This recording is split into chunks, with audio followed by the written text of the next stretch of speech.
Hello and welcome in the name of the Most High God, Maria Alaha, or Il, Eloi, or Abba, God in the ancient Aramaic Hebrew, in the Aramaic, and his son, Maria Yeshua Mashiach, in the Aramaic, Jesus the Messiah, the Christ in English. All praise and glory to them. All praise, glory and honour to them. Peace, shalom, shalama, love, agape love, blessings, may blessings be poured upon you, so you will be prosperous, having a more radiant, more abundant, fuller, happier life. We are the ministry of the real truth, the only ministry on YouTube, online and offline, that brings you the real truth, the whole truth, and nothing but that truth, leaving out all the hype, fluff, and other nonsense. We don't try to pull the wool over your eyes with all that science fiction, fluff, etc. We have in place a policy. Honesty is our best policy, so we strive continually to uphold that, and also being believers of old chivalry, we strive to hold to that old chivalry as well, where a man's word is his word, and he should hold it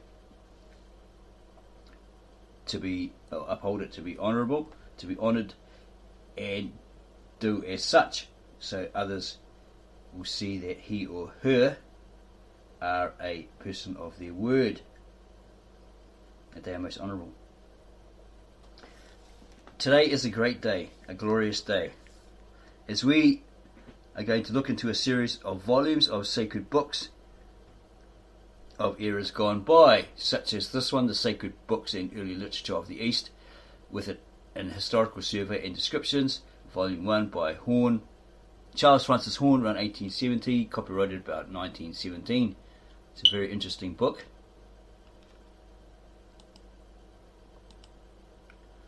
Though very old, it's very interesting. The Sacred Books and Early Literature of the East, with historical surveys of the chief writings of each nation.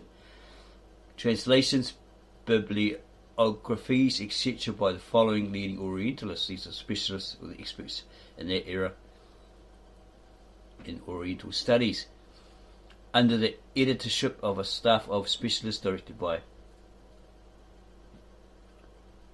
Professor Charles F. Horn, PhD, way back then.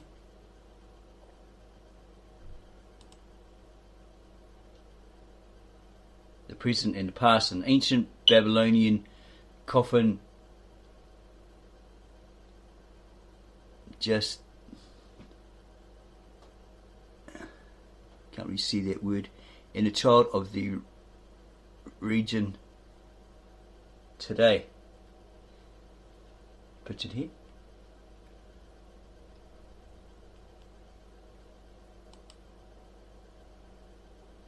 Actually, we could expand it. That might be better. The Sacred Books and Early Literature of the East, Volume 1, Babylonia and Assyria, and translations by, and there's all these people here,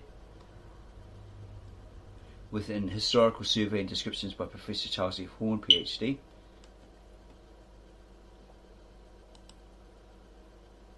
General introduction. The purpose of this work.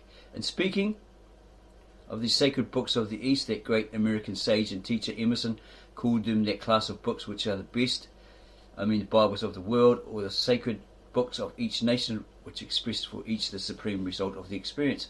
All these books are the majestic expression of the universal conscience. They are for the closet and to be read on the bended knee.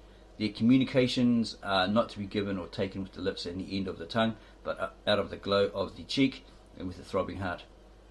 Friendship should give and take solitude, and time brood and ripen. Heroes absorb and enact them.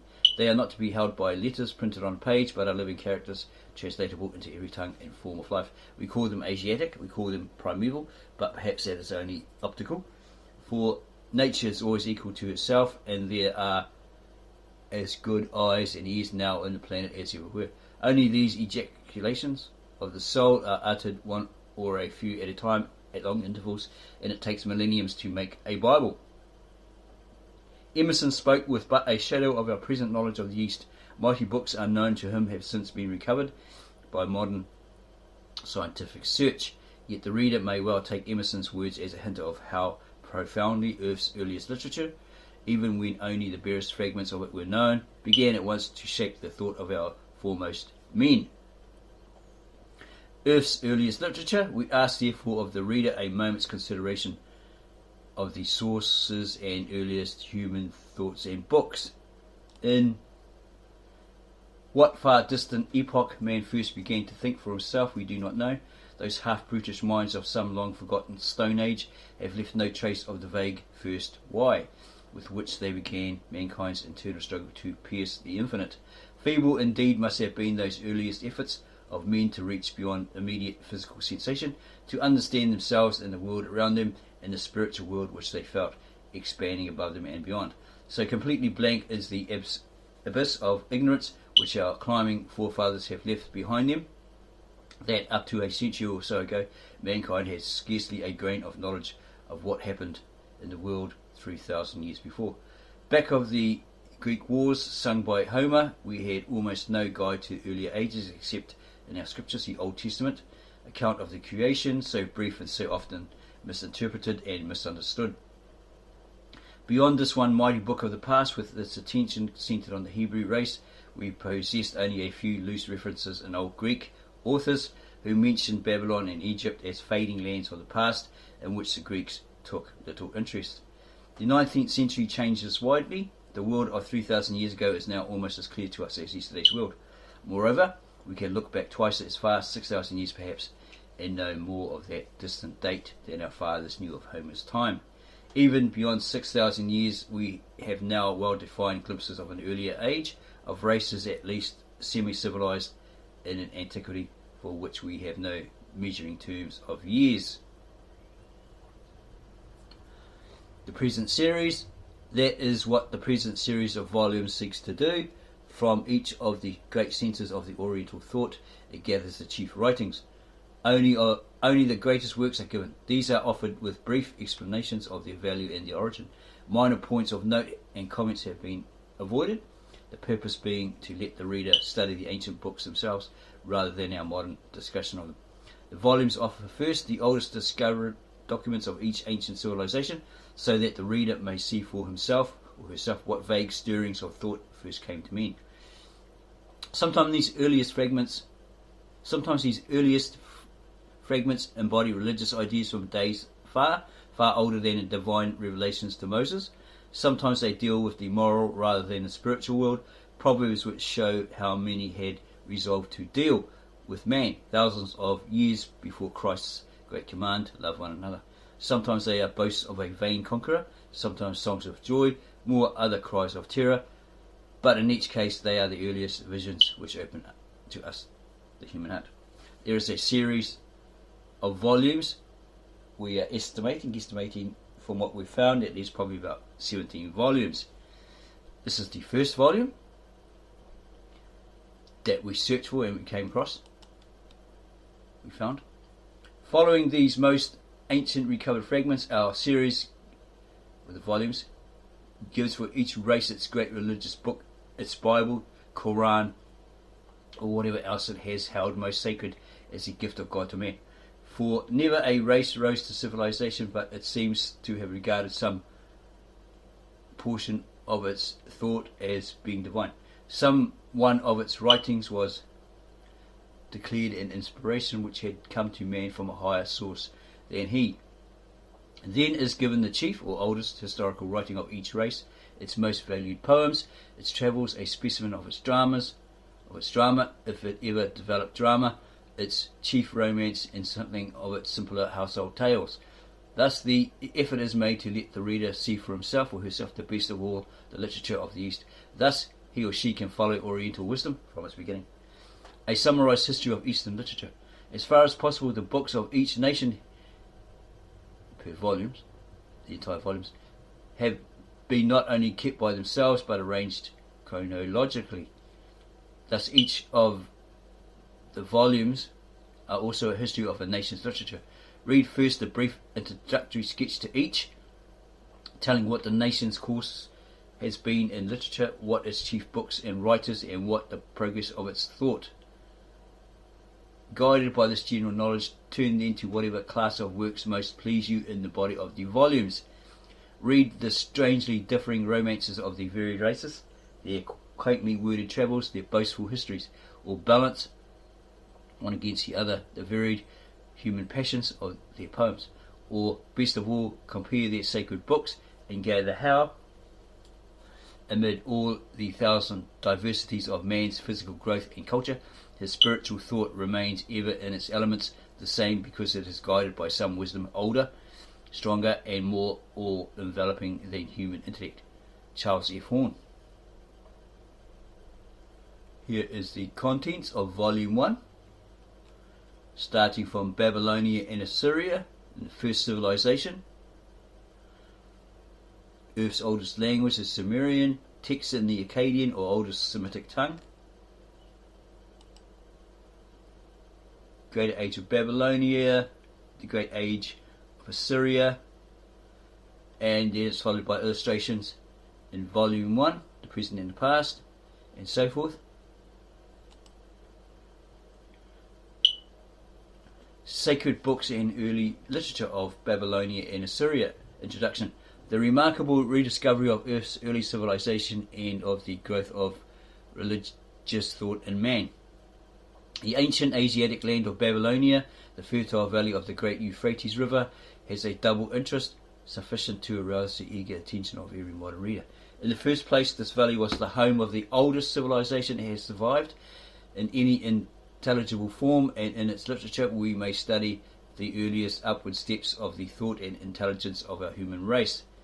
In the second place, the Hebrew people were Babylonians, who left the land some 2,000 years before Christ under the guidance of their patriarch Abraham, just happened to be born in Ur of Chaldea, Mesopotamia, so he was a Chaldean, and at some point he must have come across Heber, or Eber, E-B-E-R, and his tribe, and merged with them, becoming part of that Hebrew tribe, the Hebrew nation that followed. Hence, much as the Hebrew religion was afterward uplifted by the teachings of Moses, of Jesus, and of many a lesser spiritual leader, yet the human beginnings of both Jewish and Christian faiths are founded on Babylonian thought and knowledge. Our religious beliefs of today are still interwoven with many a strand that can be traced back to its Babylonian source. This is what the translator of the original ancient, very old Aramaic, Kitab Ashrat, i.e. the Lishana Atika Supriya, Brita, the ancient Genesis, has stated that all started in Babylonia. Our religious beliefs of today are still interwoven with many a strand that can be traced back to its Babylonian source. Still a third, though lighter, cause for interest in the old Babylonian texts lies in the newness and oddity and curiosity of their recent rediscovery after they had lain buried for many ages and were apparently lost to the world forever.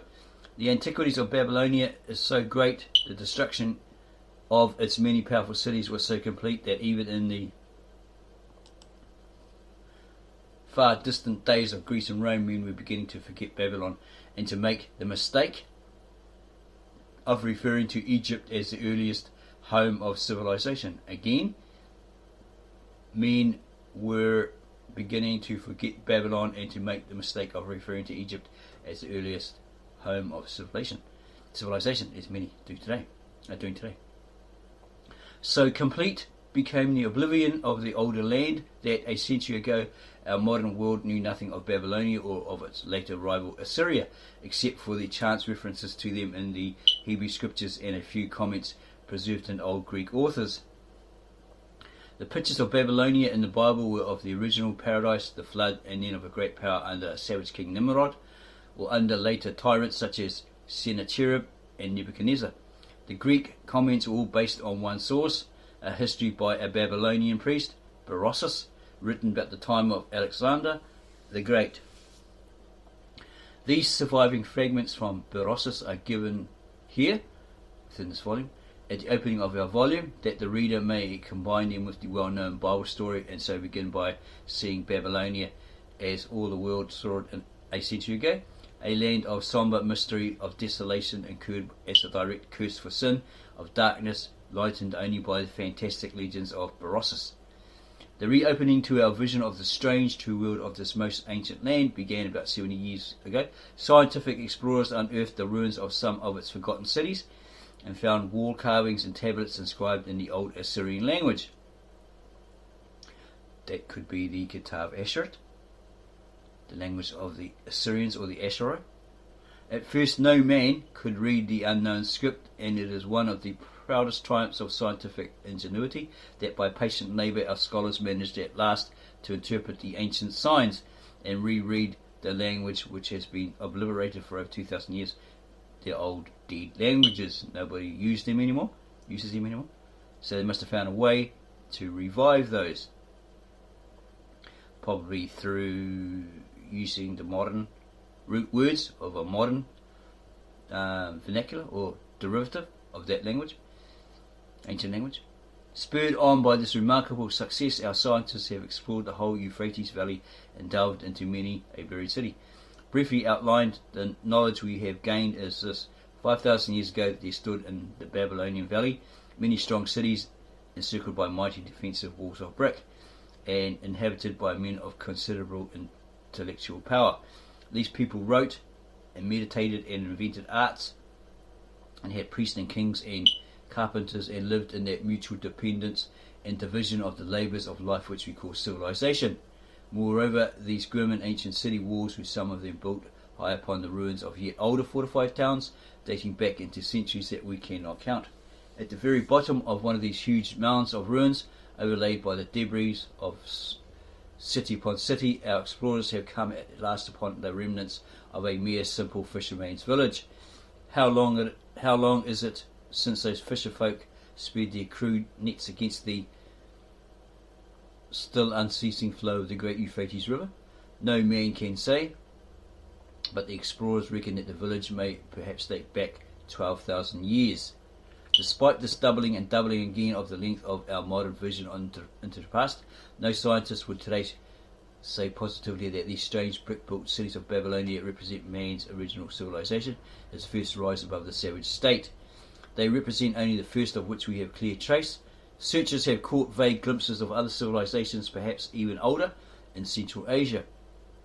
And in the seaport city of Eridu, one of the very oldest of Babylonian centres of culture, the chief religious legend was of the god Ea, who had in long past years come from the sea and taught the people all they knew. This may well imply the arrival of a chance wanderer from some far land wherein the dawn of knowledge had begun yet earlier. The library of Ashurbanipal. Most of our knowledge of the literature and religion of Babylonia has come to us from our discovery of the library of the Assyrian king Ashurbanipal.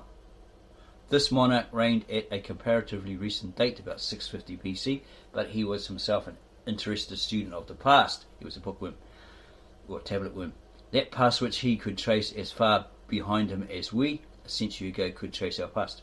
So King Ashurbanipal set his learned men to transcribing all the literature of the older days, writing it down in his capital city of Nineveh, again because he was a tablet worm, or a bookworm, on the little tablets, or bricks of clay, which were his books. Into these clay tablets the scribes stamped the queer little wedge-shaped figures we now call the cuneiform, cone-shaped language. This peculiar-looking library, in which the books themselves were bricks, was afterward destroyed with the destruction of the city, but we have found some 20,000 of the tablets which, despite fire and flood and time, can still be read wholly or in part.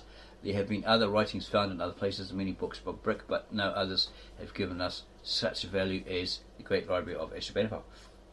This is the one that Henry Layard and his friend Razum, his Arabic friend, dug up in the 1900s, and apparently George Smith helped them to translate it.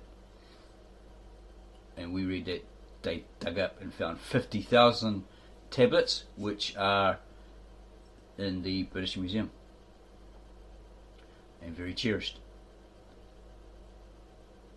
So allow variation. The 4 successive civilizations of Babylonia. From all these garnered writings we have learned that there were at least 4, if not more, successive and very different civilizations built up in the Babylonian Valley. The first clearly visible civilization, which flourished long before the mighty city of Babylon arose, was that of the Sumerian people. Remember, in the Bible, all the men gathered into one place, into a desert region called Shinar,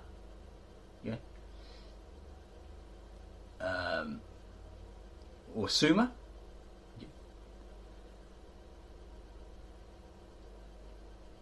The first clearly visible civilization, which flourished long before the mighty city of Babylon arose, was that of the Sumerian people. They lived at the southern end of the valley, near the mouth of the Euphrates River, or along the sea coast of the Persian Gulf. These Sumerians seem to have been of different stock from either of the 2 races of men that have since dominated the world, the Aryan ancestors of Europe and America, and the great Semitic stock from which sprang the Arabs, Babylonians and Hebrews. The Sumerians were more like the smooth-faced, round-headed men of Central Asia, the Chinese or Tartars. So, perchance both Aryans and Semites have been but the bearers of a borrowed torch of culture. The first light of thought, of progress, may have been set aflame among the Sumerians, or even, as the tale of Ea suggests, in some still earlier race of men. North of Sumer, higher up the Euphrates, there began, in an age perhaps 5,000 years before Christ, the growth of other cities. These were built by a more barbaric people of different language and race, who at first looked up to the Sumerians and borrowed much from them. This rougher northern land was called Akkad, and its people, the Akkadians, were chiefly of Semitic stock, wanderers probably from Syria or from the nearby desert of Arabia. Well, we have come across information that Akkad never existed. Okay, and this word here, Arabia, you don't believe that there wasn't Arabia, because this end suffix is Greek, Latin loanword, meaning probably hinting at that there were people who occupied that particular region. They would be nomads, wanderers, or Arabs. Okay, not necessarily, or not even Muslims or Mohammedans of that type, just those who wanted the desert of various different peoples, hence them being called Semi or Semites. Gradually the fiercer, more numerous men of Akkad came to dominate those of Sumer, and then not later than 2,500 years before Christ, for we come now to days and events upon which we can set a date. Those scholars are not yet positive within narrow limits. They swept over Akkad a new Semitic invasion. With this, the rule of the city of Babylon began, a new city speaking a new language, though similar to the Akkadian. Babylon first became powerful under a famous conqueror, King Sargon, whom later ages adopted as the founder of the great city. Then several centuries later, about 2000 BC, a second soldier and great ruler in the ways of peace, Hammurapi, or that's Hammurabi, also known as, raised the city to such a height and power and splendour as fixed forever its name and its ascendancy over the entire Euphrates Valley. And there is possibly a footnote indication here, or reference number. The chronology of our most recent Babylonian scholars has been adopted throughout this volume. Babylonian chronology is soundly and fully established from about the time of Hammurapi, or Hammurabi, 2000 BC onward. But as to the gap of years which separates him from Sargon, there is doubt. Until lately, probably sometime in this era that this book was written, the scholars had accepted without question the positive statement of a late Babylonian king, who said that in rebuilding an ancient temple he found beneath it an inscription showing it to have been built 3,200 years before by the king who had succeeded Sargon. This would have dated Sargon's reign at about 3,800 BC, or nearly 2,000 years before Hammurabi or Hammurabi. But as recent discoveries increased their knowledge of those early days, the scientists found reason to doubt whether more than a few hundred years intervened between these two great kings of Babylon. More probably the monarch who announced the old temple date was mistaken, or perhaps his officials deceived him. At all events, the present inclination is to set the date of Sargon between 2600 and 2800 BC, and so reduce all older figures by rather more than 1,000 years. This most recent reckoning, or that current reckoning in that day, in that era of this book being written, is the one employed throughout this volume.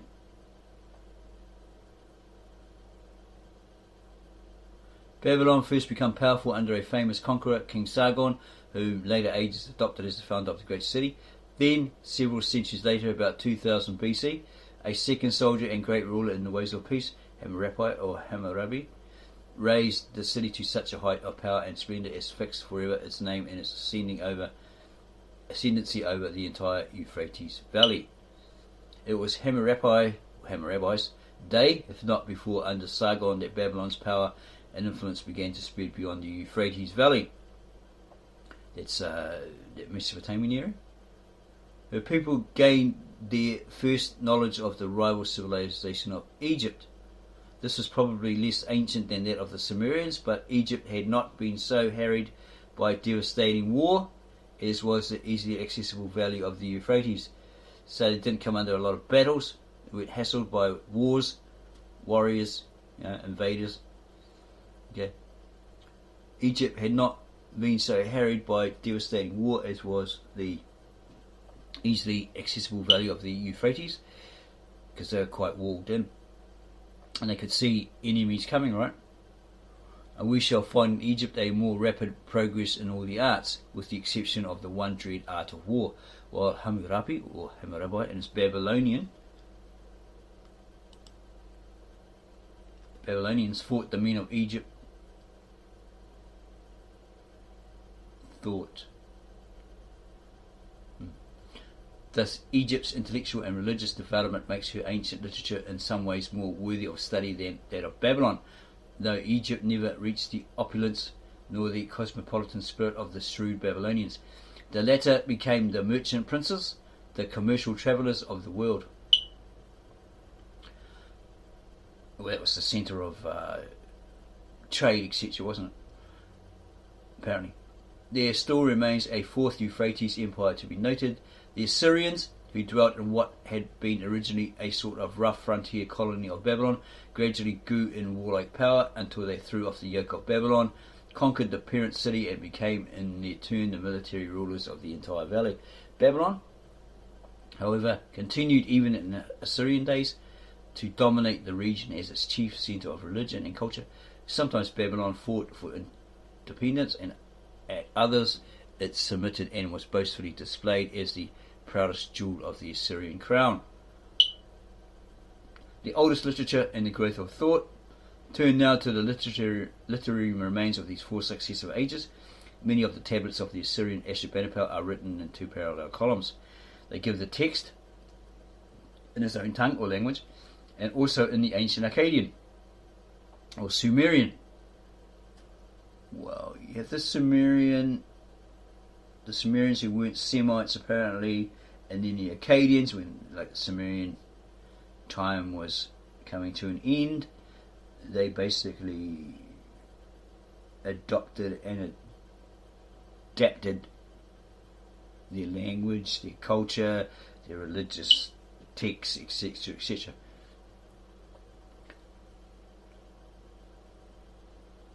Turn now to the literary remains of these four successive ages. Many of the tablets of the Assyrian Ashurbanipal are written in two parallel columns. They give the text in its own tongue and also in the ancient Akkadian or Sumerian.